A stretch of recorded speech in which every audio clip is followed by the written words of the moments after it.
Eu queria dar as boas-vindas a todos, à mesa, ao coordenador, ao António Costa Pinto e depois a todos os convidados. Em primeiro lugar ao Jaime Nogueira Pinto, à Rita Carvalho, ao António Araújo, ao José Neves e ao Tiago Fernandes. Dou também as boas-vindas aos coordenadores desta iniciativa. Procuramos traçar aqui assim um programa original para as comemorações do 25 de Abril. Penso que esta ideia das origens intelectuais da Revolução nos atira, de certa forma, para um outro caminho e que nós vamos aqui assim organizar em 5 sessões e desejo-vos a todos uma boa sessão de trabalho. Vamos estar aqui assim às 7, 7h30 a debater estes mesmos assuntos.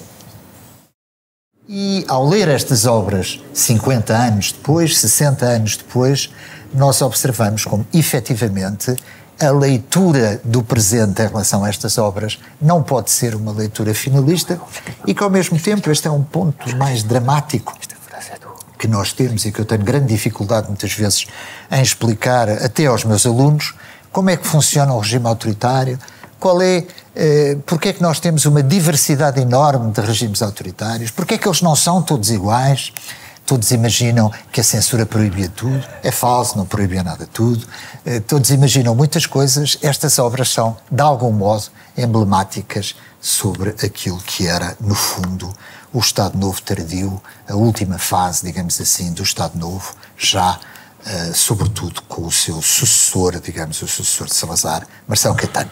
Dito isto, eu vou proceder por ordem alfabética de nomes, é o que eu tenho aqui no programa, e vamos começar com António Araújo e os católicos e a política do padre Felicidade Alves. Eu estive com o António Costa Pinto na Madeira, precisamente no 24 ou 25 de Abril, a fazer uma conferência, e já aí defendi uma tese, não particularmente original, de que o 25 de Abril cultural precedeu o 25 de Abril, de certa forma, político, se é que é possível fazer uma fronteira entre isso, e, sobretudo, o 25 de Abril militar. E por isso, em belíssima hora, este grupo da Biblioteca Nacional fez e decidiu promover um colóquio sobre as origens intelectuais do 25 de Abril, porque são elas que nos permitem fazer a diferença entre aquilo que, do ponto de vista estritamente intelectual, aquilo que poderia ser apenas um golpe militar, porque é que um golpe militar se converteu numa revolução, precisamente porque existia um lastro cultural e intelectual pré-existente que assim o permitiu. Não estou talvez esteja a sobrevalorizar o poder dos livros, mas junto ao poder dos livros gostaria também de dizer que falta talvez uma história social do 25 de Abril e do pré-25 de Abril que permita ver que o 25 de Abril social também precedeu o 25 de Abril político, militar e revolucionário. Quanto ao livro que nos traz aqui, Católicos e Política, diferencia-se talvez dos outros, porque ao contrário de todos os outros que vão falar aqui os meus parceiros de mesa, é um livro que é uma coletânea de textos. O que desde já é muito significativo. Porquê? Porque, por um lado, se coaduna com o espírito de Felicidade Alves, que era o de um investigador e muito um homem dos papéis, deixou, aliás, e encontra-se na Fundação Mário Soares, um espólio gigantesco, como também era uma ideia de que os documentos falariam por si e que aqui o que se publica é uma demonstração de que a dissidência dos católicos com o regime era muito mais antiga do que muitas vezes fazia crer. E por isso, nesta antologia, começa-se com o caso do Bispo do Porto, poder-se até recuar um pouco para além do caso Delgado e do caso do Bispo do Porto, e vão-se publicando um conjunto de abaixo-assinados feitos pelos católicos, ou melhor dizendo, por um grupo minoritário de católicos, de modo algum estes católicos e política representavam a maioria do catolicismo português, e a demonstração dessa continuidade é muito importante porque acaba por mostrar que havia uma cisão numa das mais importantes bases sociais e até políticas de apoio do regime, que era a Igreja. No fundo era uma minoria, mas era aquilo que Dom Hélder Câmara chamou uma minoria abraâmica, portanto capaz de potenciar a mudança. Curiosamente, entre estes documentos, o padre Felicidade Alves faz questão de publicar de outro tipo de católicos, chamado Desafronta, de um grupo de católicos que eram precisamente os católicos mais integristas ou mais favoráveis ao regime, que publicam um manifesto contra, vá lá, esta onda de progressismo. Normalmente a expressão progressismo não era algo que fosse muito, vá lá, gostada por estes protagonistas, por exemplo, João Bernardo da Costa não gostava, mas enfim, por estes católicos de vanguarda. E realmente há aqui um texto muito singular, que é esse desta Desafronta de grupo de católicos. O organizador, isto foi uma obra que não tem indicada a editora, possivelmente será a Multinova, o Padre Felicidade Alves também esteve ligado aos livros Horizonte, mas isto não tem muito ar de ser da Multinova. Fez uma tiragem muito grande, a obra foi, eu não fui verificar, mas foi muito provavelmente censurada, e a tiragem foi tão grande, para dar exemplo, isto era um livro que fazia parte das bibliotecas de todas as famílias convencionais e burguesas pró-regime ou anti-regime da época. O livro termina em 69, portanto fala nos alvores de Marcelo Caetano, sobre o qual, na brevíssima introdução, o padre Felicidade Alves diz o nome do atual primeiro-ministro, cujo programa ainda se não vê e cujo consulado se apresenta prenhe surpresas, portanto ainda estávamos num tempo ainda um bocadinho de primaveril, mas há aqui uma grande ataque logo nesta apresentação, como digo, tem 2 páginas, do padre Felicidade Alves, em relação aos hierarcas e às estruturas eclesiais, clericais, portanto a mesma ideia, a expressão estruturas, a expressão hierarcas. Porquê? Porque o padre Felicidade Alves, como sabem, depois de ter sido um enfant gâté do cardeal Cerejeira, entrar em rota de colisão com o regime, sobretudo devido às suas homilias feitas. Saiu, aliás, há pouco tempo, uma tese de mestrado de Ana R. Gomes na Tinta da China sobre o padre Felicidade. Entrou em colisão com o regime devido às suas homilias nos Jerónimos, era o pároco dos Jerónimos, muito importante, Jerónimos de Belém, onde tinha uma rede de uma série de senhoras de alta sociedade e do Restelo, e não só, era a missa aqui, Américo Tomás e uma série de outras figuras que moravam na zona do Restelo. Daí que foi um grande escândalo a sua ruptura e isso provocou que dentro mesmo, no seio de uma elite do regime, se tenha aberto um grupo pró-Felicidade Alves, por exemplo, Benedita Galamba de Oliveira, casada com uma figura importante do regime, e um grupo anti-Felicidade Alves, onde estavam, como é evidente, Américo Tomás, a sua família, etc. Isto ainda é do domínio, e por isso é que é publicável, do domínio daquilo a que um historiador deste período, António Matos Ferreira, chamou a oposição do stencil e do policopiador. Não era, e em muitos casos sentia-se já, em alguns católicos, sobretudo quando começaram a trilhar caminhos mais próximos da luta armada, a necessidade de passar a outra fase, digamos, da contestação ao regime, a ideia de que esta fase dos papéis estava esgotada. Isso pertence a uma fase posterior deste livro, já não é de 69, por isso aqui não está incluída a vigília da Capela do Rato. Aqui o livro termina com a vigília de São Domingos, com os versos de Sofia de Melbreiner, o vemos, ouvimos e lemos, não podemos ignorar, mas depois dá-se um segundo passo mais radicalizado, que está na Capela do Rato, que está na colaboração com as Brigadas Revolucionárias, com presença que ajudaram a distribuir a propaganda na Capela do Rato, e que culmina na prisão de uma série de católicos, destas lideranças católicas.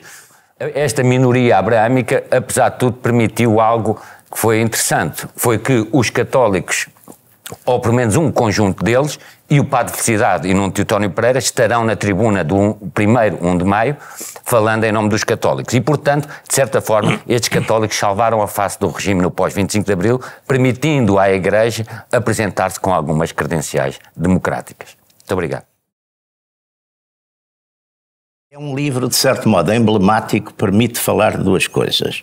Permite falar e explicar porque é que as pessoas da minha geração apoiaram, de certo modo, apoiaram, ou pelo menos estavam contra os inimigos do chamado anterior regime, e porque é que dentro, e sobretudo na fase de Marcelo Caetano, porque é que há, de facto, uma ruptura enfim, que eu vivi já, e vivi muito ativamente, com exatamente esse mesmo regime.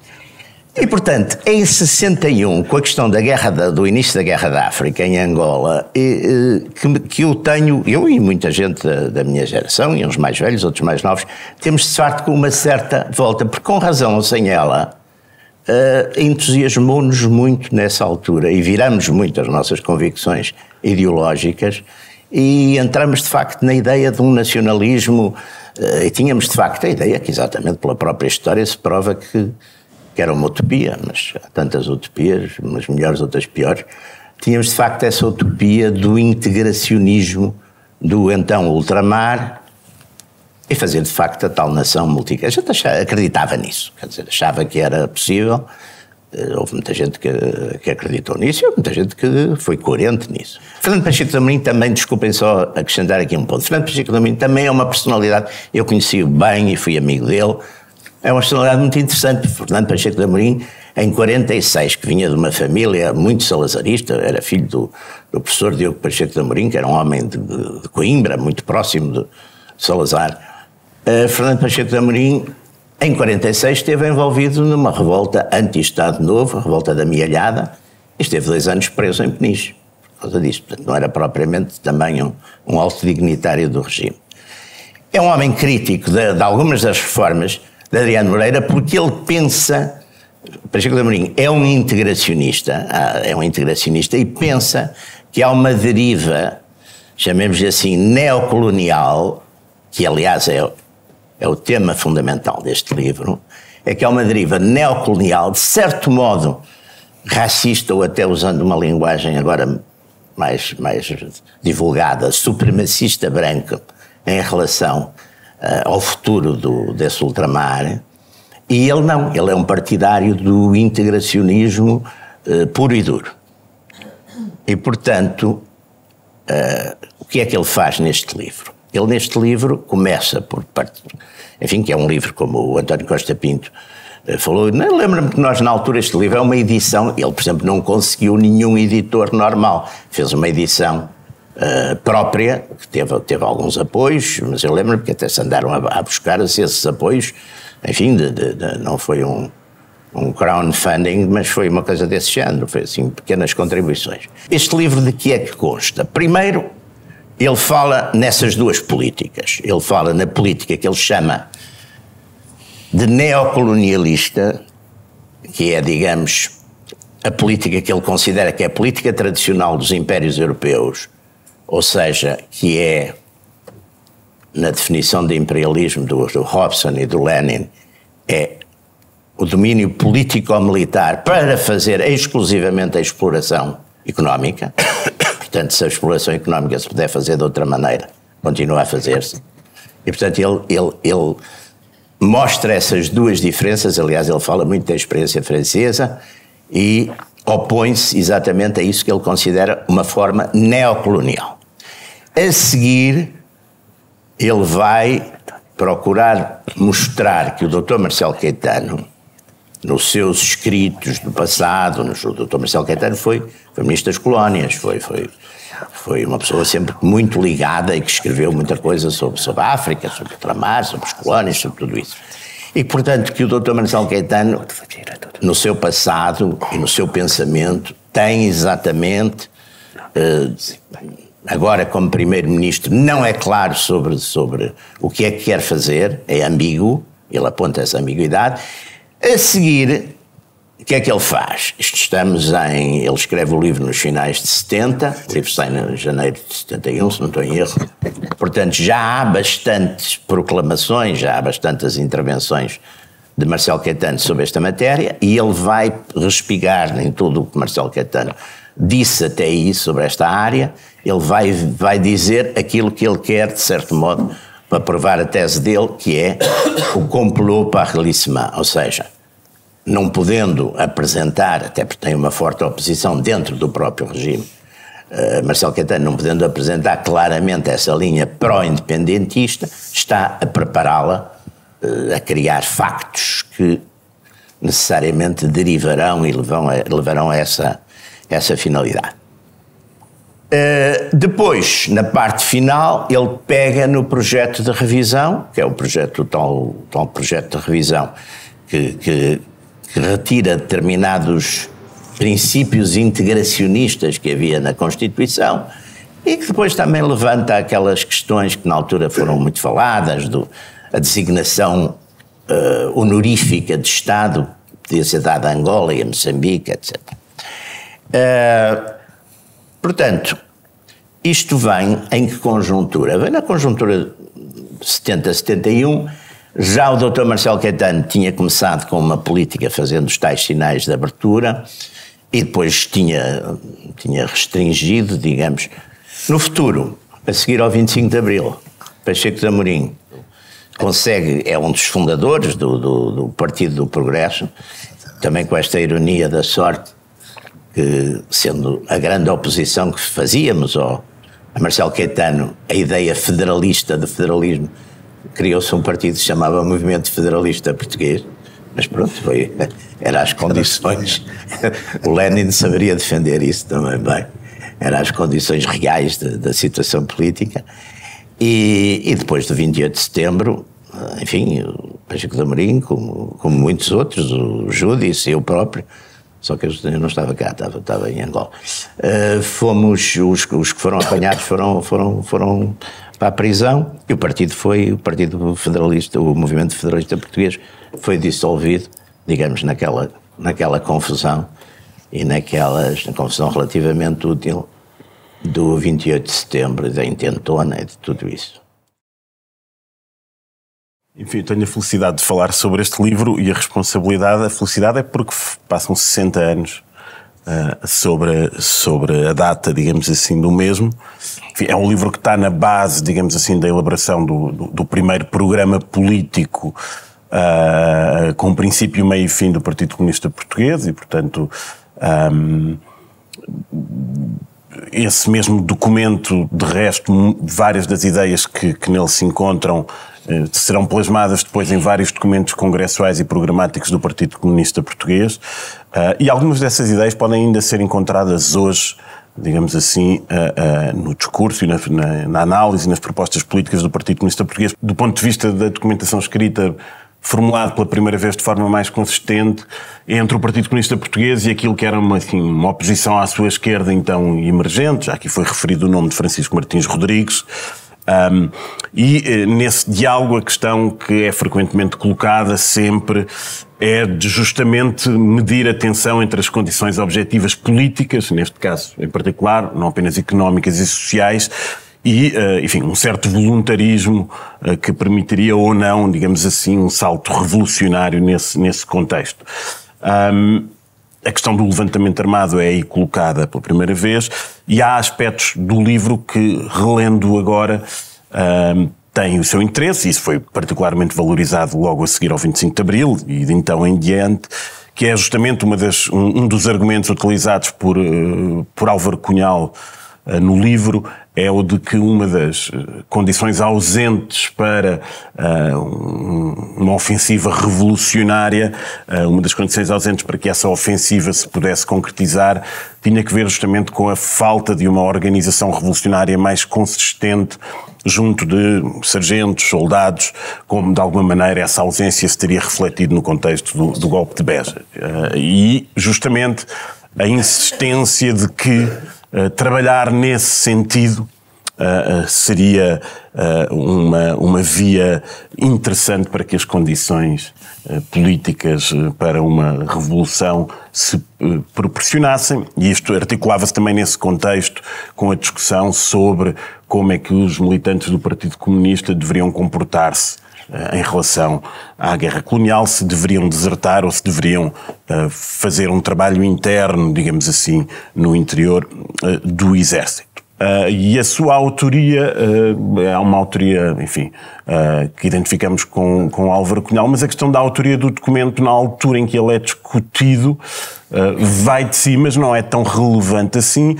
É um documento produzido a partir de um trabalho de equipa, com levantamento de dados, de informação, de dois tipos. Informação, digamos assim, para produzir essa análise estrutural à realidade económica e social do país. E é um documento em que os relatórios que são produzidos pelos militantes, dirigentes do partido no terreno, também têm importância. É um livro que tem argumentos muito, com muitas aspas, terra a terra.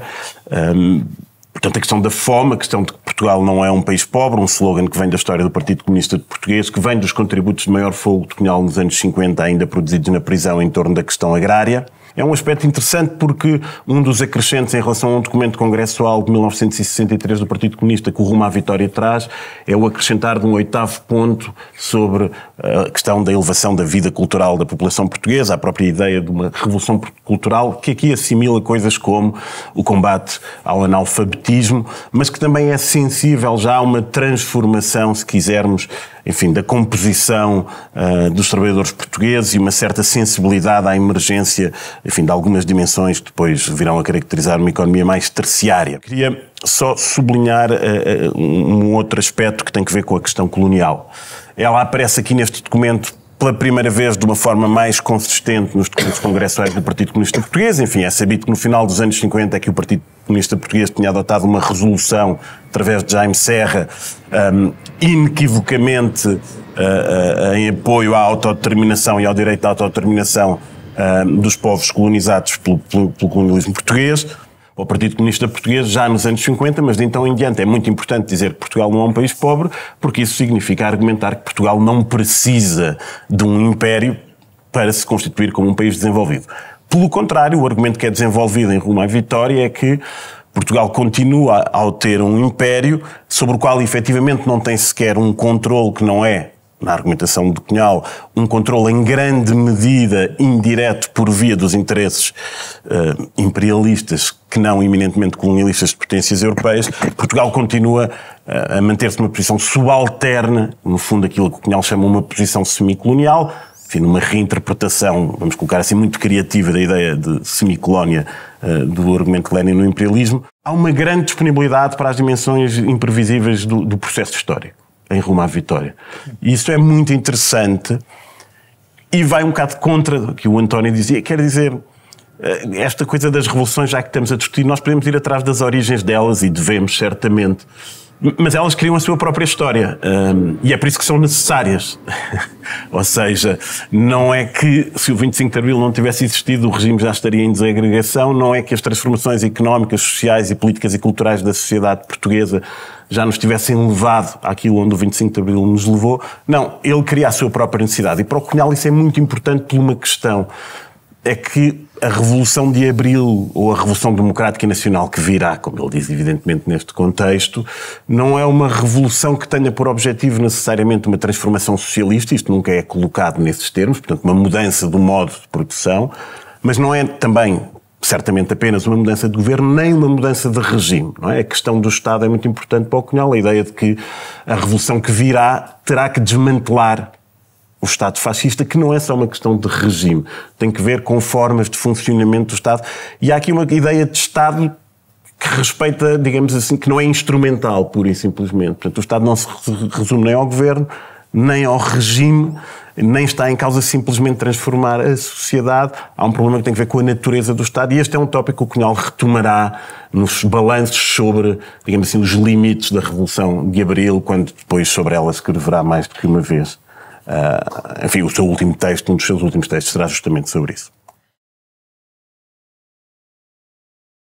Vou começar por dizer, contar um pouco a história do início do livro, que não é muito clara, mas diz-se que a história, o livro terá sido publicado em reação a um outro livro de Franco Nogueira chamado As Crises e os Homens, em que defendia a sua posição integracionista. Eu não sei, de facto, se isto é uma espécie de um edited by, como nós dizemos agora, um livro editado por Spínola, porque também se diz que o livro foi editado por Valdemar Paradela de Abreu, portanto há aqui uma série de circunstâncias que não é possível apurar, ou pelo menos não me foi possível apurar em tempo útil.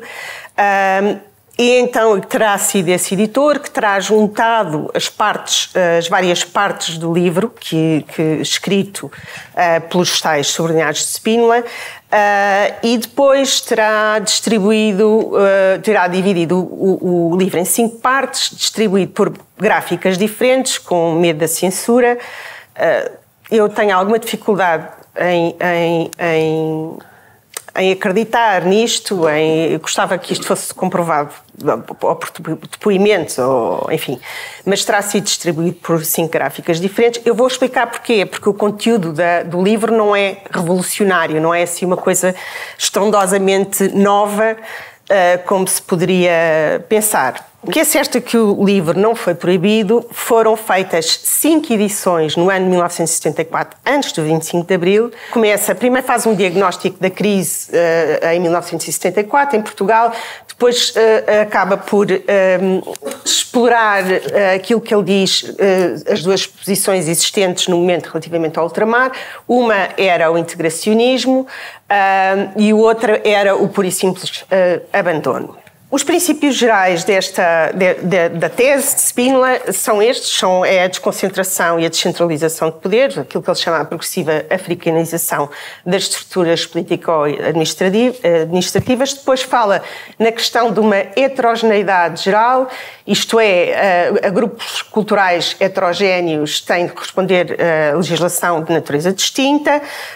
Depois fala muito do reconhecimento do direito dos povos à autodeterminação, mas não se pense que isso, embora ele insista muito nessa questão, o que ele propunha não é que essa concessão fosse atribuída imediatamente.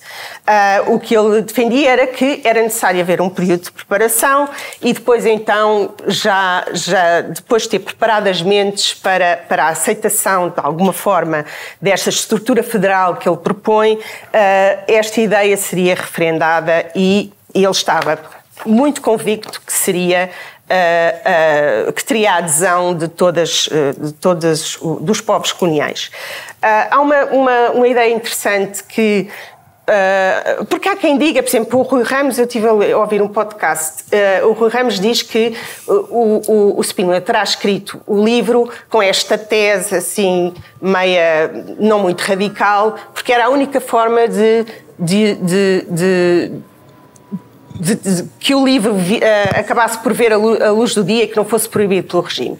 A mim não me parece nada que isso tenha sido assim. Ele diz várias vezes que acredita que ainda é possível realizar uma individualização política na ordem externa com um país pluricontinental, plurinacional, pluricultural e, portanto, ele acredita que esta via federal é possível. Não. Depois há uma série de premissas que ele estabelece. O livro é extremamente confuso e redundante. O que vocês estão a ver aqui é uma tentativa de sistematização das ideias que constam do livro. Nós não podemos continuar a viver em oposição ao mundo. Não podemos, num cenário federalista não pode haver o domínio de uma das partes sobre as restantes. Ele está convicto, uma garalha, ele está convicto que as populações africanas vão querer continuar a ser portuguesas e diz que é preciso respeitar as culturas e as tradições e também criar um sistema em que as pessoas se vejam representadas.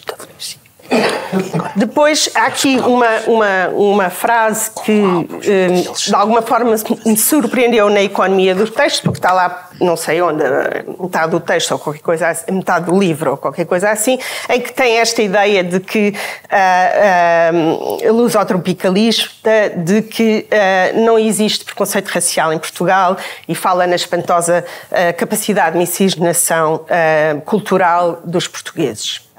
A questão aqui é que ele está, e por isso é que eu falei das premissas, porque ele está convencidíssimo, ele acredita, até pela questão pelo tempo que teve na Guiné, que as populações africanas vão querer ser portuguesas. Portanto, o referendo era um referendo, como foi referendada, por exemplo, a Constituição de 33. No fundo, ele acredita que as pessoas vão aderir ao projeto federalista. Porque é que, então, este livro foi um terremoto político? Esta foi a questão sobre a qual eu tenho andado a pensar nos últimos dias e, na minha opinião, tem a ver com o facto de este assunto ter saltado para a esfera pública. E isto entronca muito na questão que o António Araújo focou aqui, na questão da pré-existência de uma revolução cultural e social. Seja como for, era tarde para uma solução deste género.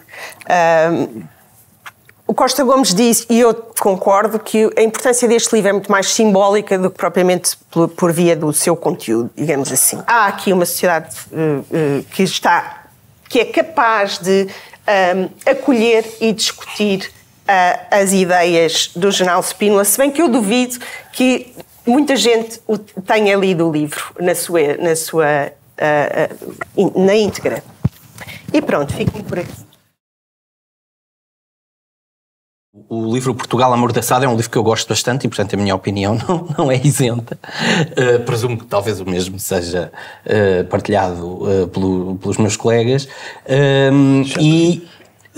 Exato. E é também um livro bastante, diria eu, talvez dos livros que estão aqui, mais multifacetado, ou seja, que tem uma diversidade de ângulos e tem uma diversidade de estilos e até de características que não facilmente o classificam.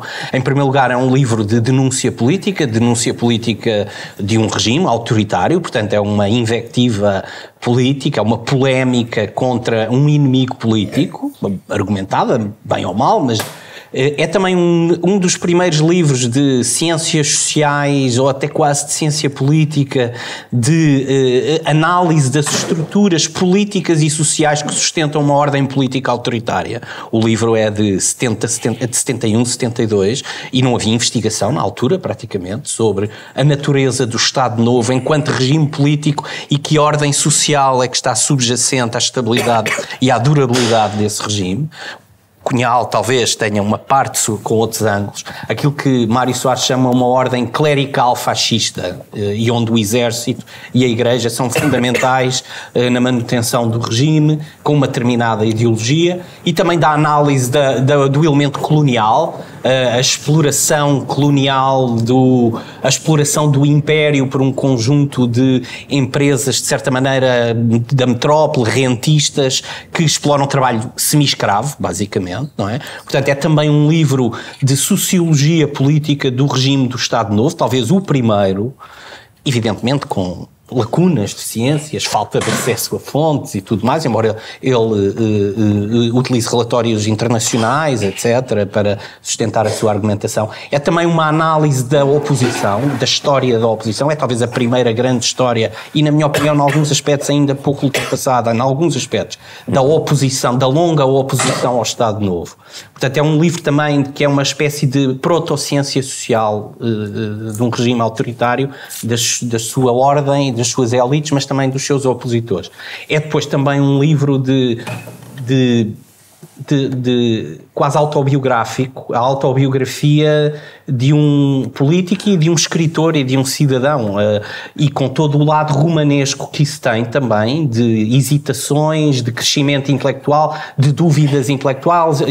Ele fala na necessidade de se ultrapassar a sua formação intelectual, muito que vinda por razões familiares e outras, do republicanismo e da tradição liberal e da tradição racionalista, os sergianos, o que ele chama, e ele tem uma grande admiração pelo António Sérgio, mas também complementar isso com o que ele chamava o incentivo à ação do Partido Comunista. A seguir, ele é um comunista, é um jovem comunista, não é? Dizendo que os antigos sergianos eram comportavam-se um bocado como meninas antigas. dizendo isso, como meninas antigas que não se dirigiam à ação, ao contrário dos comunistas, dos jovens comunistas, os jovens camaradinhas, como eles eram chamados pelo pai do próprio Soares, que diz: não venhas para aqui com os teus camaradinhas, contra o reviralho, de alguma maneira, não é? Portanto, tem este lado. É também um livro que tem um grande sentido da história, na minha opinião, em que sentido, ou seja, é alguém que escreve sobre os acontecimentos com a ideia de que, por um lado, os acontecimentos que decorrem, que estão a acontecer ou que aconteceram, são resultado de um processo histórico. Ele é uma pessoa profundamente culta do ponto de vista historiográfico. Ele conhece a história do país e isso dá-lhe um ângulo de visão diferente, diria eu, do político comum. Eu acho que isto atesta um pouco à grandeza dele, como homem político, devo dizê-lo. Também um pouco, porque também é um livro de estratégia política, como agir em cada circunstância para derrubar o regime, não é? Finalmente, é também um livro que tem passagens, não vou desenvolver isso aqui, muito engraçadas sobre... E é alguém que duvida, é um livro de uma pessoa que duvida, que tem uma evolução intelectual que vai mudando, é comunista, depois deixa de ser, mas ao mesmo tempo vai beber essas influências todas para aquilo que depois, aos 50 anos, ele tem mais ou menos 50 anos quando o livro sai, é um homem adulto, se quisermos, não é? Pronto. O livro tem alguns defeitos, às vezes tem algum sectarismo, tem partes de um sectarismo atroz, quando ele acusa toda a gente de traição, várias pessoas, aquelas questiúnculas todas da oposição, o Cunha Leal, ele odeia o Cunha Leal e também odeia o mundo ocidental por ter abandonado Portugal nos anos 40, portanto o mundo ocidental traiu Portugal. Eu acho que o mundo ocidental não estaria muito interessado neste lugar semi-periférico, como falava há pouco o Cunhal e o José Neves. E qual é o ângulo fundamental do livro? E o ângulo fundamental do livro é aquilo que ele diz que é: eu sou fundamentalmente um antifascista. Qual é este ângulo? O ângulo é uma frente antifascista, implica a mobilização e é sobretudo nesse ângulo, por isso é que eu acho que é um livro de análise também de períodos da história portuguesa, do Estado Novo, peço desculpa, onde o Portugal podia ter-se democratizado e não se democratizou. Porquê? Porque a tal constituição da frente antifascista ou não era suficientemente forte e robusta, ou o contexto não era propício a que ela se afirmasse. Se analisarmos o que ele diz disto tudo, quais são os ingredientes para uma transição democrática bem-sucedida, segundo ele? Em primeiro lugar, tem que haver uma mobilização de massas populares autónoma ou parcialmente autónoma forte, greves, insurreições, etc. Tem que haver a unidade das forças da oposição, comunistas, socialistas, republicanos, liberais. Tem que haver um contexto internacional favorável e tem que haver divisões nas élites do poder, algo que não havia até então. Nomeadamente nos militares, em que ele fala que uma boa parte dos republicanos, ao contrário dos comunistas, preferiam uma estratégia putschista em vez de uma estratégia insurrecional. É óbvio. Qual é o caminho para a democracia? Bem, ele diz, em primeiro lugar, justiça social é algo também que os republicanos nunca prestaram atenção e, portanto, também o fracasso da República deve-se a isso, à falta de preocupação com o movimento operário, o movimento trabalhador. Mais uma vez, incluir os comunistas no diálogo com um partido socialista plural. E ele diz que a visão dele do socialismo é também uma visão não só de transformação política, mas social. E ele diz, aliás, que não é um social-democrata moderado, ele é um socialista democrático na linha do Salvador Allende do Chile. Mas isso aproxima, diria eu, quase até ao verão quente, comunistas, socialistas e uma parte até do centro-direita, o PSD, numa unidade, digamos, cultural até, uma partilha independentemente das ideias sobre o país e sobre o que é o regime político, mas a ideia de que tem que haver um Estado de providência forte, tem que haver uma intervenção forte do Estado da economia e, de facto, eu acho que a ruptura dos socialistas com os comunistas em 75 é só quando há o ataque à liberdade de imprensa, do caso República, etc. Eles apoiam tudo o que são nacionalizações, etc, etc, e é isso também que permite derrotar o Spínola com mobilizações coletivas. algumas consequências mais práticas do campo da sociedade em si. Peço isso um pouco a vocês todos e peço também se puderem tentar não me dar só a resposta do lado repressivo, do regime, da PIDE, porque isso, na minha opinião, não pode explicar este fenómeno que se deve a coisas a processos mais profundos, na minha opinião. Pronto, não sei se alguém quer desenvolver sobre este tema. Eu não sou a melhor pessoa para responder, porque eu acho que eu estou de acordo, ou seja, nós estamos à procura das origens da Revolução, é suposto ser isso que fazemos enquanto historiadores e cientistas sociais, mas há aqui uma armadilha a determinada altura, que é a de, enfim, os acontecimentos históricos, sendo políticos ou sendo outra coisa qualquer, criam a sua própria razão de ser também. E nos debates memorialísticos sobre a Revolução de Abril, ou sobre a Revolução Republicana ou outros, tem existido uma tendência que de facto é muito interessante do ponto de vista científico e político, porque conjuga um certo estruturalismo com um certo revisionismo, e estou a utilizar a expressão sem ser pejorativa necessariamente, com um certo revisionismo histórico que no fundo nunca teria sido necessário à Revolução, porque já estávamos quase na República, ou já estávamos quase na democracia, não é? Muito brevemente tentar responder ou dialogar com o Duncan. Eu concordo inteiramente com o que tu dizes em relação a que os aparelhos repressivos não explicam tudo, nem explicam inteiramente o anterior regime. Como sabes, tenho defendido que é necessário estudar uma série de outras coisas, como por exemplo o compadrio, a Cunha, etc., o modo como Salazar geria isso para explicar a duração do regime. 48 anos não se explicam só por repressão, é uma coisa que é muito importante. Isto temos que evitar estar contaminados por um preconceito ideológico. Dizer que não se explicam só por repressão não significa que esteja a dizer que o regime não era repressivo. O que estamos a dizer é que tinha outros mecanismos de dominação, se assim quisermos, que não passavam necessariamente só pela repressão. Quanto à questão da revolução, antes da revolução, ou como quiserem chamar, o que estamos a falar aqui, como é evidente, é sempre a questão, quase tocqueviliana, isto é minorias vanguardistas.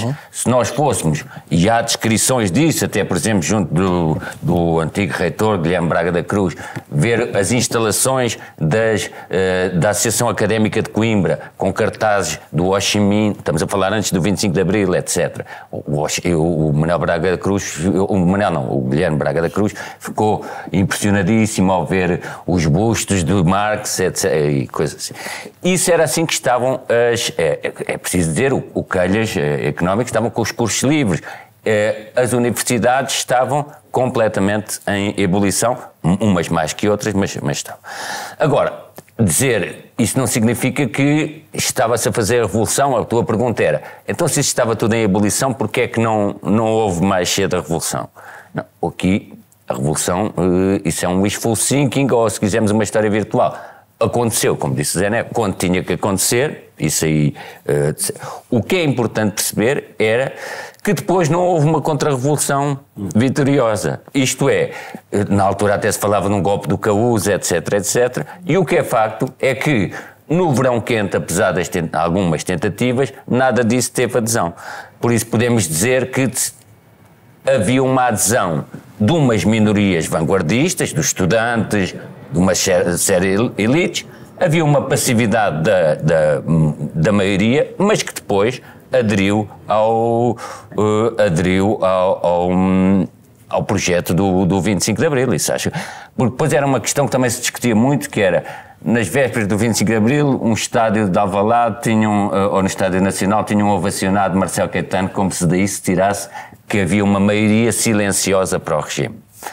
Estas coisas, não havendo sondagens nem havendo eleições, não se sabe se a maioria estava pró ou contra o regime. O que se sabe de concreto é que em grandes focos importantes de formação de elites, como as universidades, estavam dominados por forças anti-regime e que no pós-25 de Abril as forças anti-25 de Abril ou contra-revolucionárias não tiveram qualquer adesão. E mais ainda, a votação maciça nas primeiras eleições para a Constituinte, que nunca se repetiu uma percentagem tão grande, acho eu, mais por cento de participação eleitoral, votaram em forças de, se quisermos, tradicionais, alinhadas com o socialismo democrático. Até na altura o programa do CDS falava da transição para o socialismo, um dos primeiros programas do CDS. Não, como é evidente, só queria fazer um dos primeiros falava. Uma dimensão a declaração de princípios, que eventualmente seria transversal às obras que nós estamos aqui a analisar e que não foi abordada é a sua dimensão que nós poderíamos chamar sincrónica, ou seja, Portugal era efetivamente nos anos 60 e início dos anos 70 um regime que eu caracterizei como autoritarismo tardio, mas participava na dinâmica cultural global. Quer dizer, e fundamentalmente nos seus polos mais elitistas, que remetem, por exemplo, para as universidades, que remetem para o espaço de pluralismo limitado que de algum modo significava a imprensa, os seus suplementos culturais, as suas elites. Quer dizer, referindo-se agora, então, vou dar 4 exemplos que é para a coisa ficar resolvida. Quando, por exemplo, o nacionalismo revolucionário em Coimbra, quando José Miguel Juiz prefacia, por exemplo, nas edições Cidadela em Coimbra, nas obras de Primo de Rivera, ele exprime uma dinâmica cultural de direita radical nos anos 60 e 70. Quando, digamos assim, obras de Lenin são discretamente passadas em cooperativas universitárias, em edições de Moscovo, elas exprimem uma dinâmica cultural dos anos 70, independentemente agora, evidentemente, de estarmos a falar de um regime autoritário. Queria dizer 2 coisas. Primeiro, estou completamente de acordo consigo, e isso justifica porque é que houve 5 edições. Eu acho que as pessoas não passaram da página 45, que é quando Spínola diz que não há solução militar para a guerra, a solução tem que ser política. Se tivessem escolhido esta obra e lido o Portugal, tivessem montado este painel e lido o Portugal e Futuro, o Portugal e Futuro não caberia aqui, porque não tem nada a ver, quanto a mim, pelo que eu li, com as origens intelectuais da Revolução. Tem quanto muito a ver com as origens políticas da Revolução. Não intelectuais, porque desafio-vos a lerem o livro. Que não foi o golpe de Estado que fez a Revolução. Não é? É preciso ter isso em mente. Imagina que o Spínola tinha conseguido implementar a sua cosmovisão. O que é que se passaria em termos de política colonial? Era uma política que ia na continuidade da de Marcelo Caetano, que em 1972 afirmou que o destino das colónias portuguesas era se tornarem novos Brasis. E disse isto publicamente. Essa afirmação dele não chegou à imprensa portuguesa, mas ele disse-o.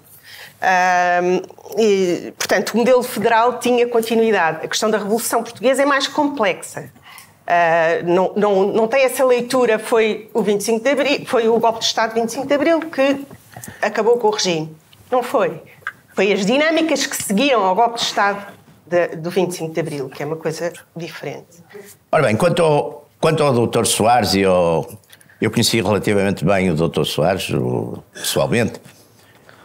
Tenho, de facto, Tiago dizia da sua... Era, de facto, um político, um mestre político, tinha aquela capacidade de definir a cada momento o amigo e o inimigo e o inimigo principal, e aliava-se com a maior das tranquilidades ao inimigo da véspera contra o inimigo principal do dia. Não partilho a sua admiração pela sabedoria histórica e cultural do Dr. Soares. Isso não partilho.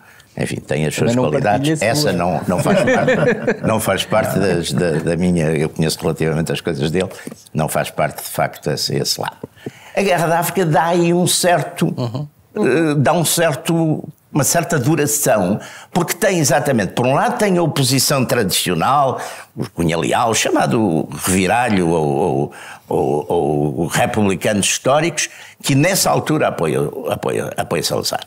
E há de facto e até devo dizer que eu vivi esse período, até a propaganda do regime, que era muito fraca, aí fez a coisa muito bem, quer dizer, em termos de propaganda, as coisas de Angola, os massacres, isso tudo era mostrado, etc. E, portanto, cria-se ali um ambiente em que o socialismo vai buscar muito também aquele patriotismo da Primeira República.